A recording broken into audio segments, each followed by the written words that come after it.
બહુ જ વિગતથી સાંભળજો આ સમાચાર.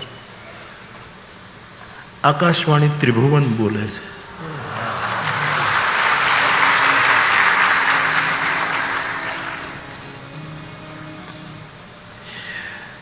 બહુ રૂડા સમાચાર છે. પહેલા સમાચાર એ છે કે પ્રત્યેક પળ આપણા માટે સપ્લિમેન્ટરી છે.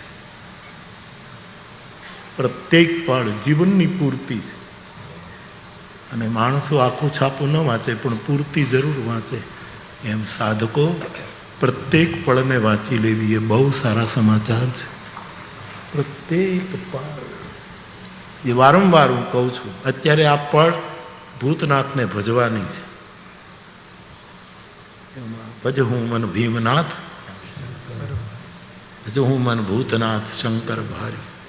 તો આ એક બહુ સારા સમાચાર છે, વૈશ્વિક સમાચાર. કોઈ દિવસ પળને ગુમાવવી નહીં, એ આપણી પૂર્તિ છે. જૈસે અખબારોમાં ધર્મ પૂર્તિ, વ્યાપાર પૂર્તિ, બાલ પૂર્તિ, ફલા પૂર્તિ, જેને જેને લાગુ પડે એ વાંચી લે. વ્યાપારવાળા વ્યાપાર વાંચી લે, ફલા. મારા ને તમારા માટે પ્રત્યેક પળ એક પૂર્તિ છે. એને માણી લેવી.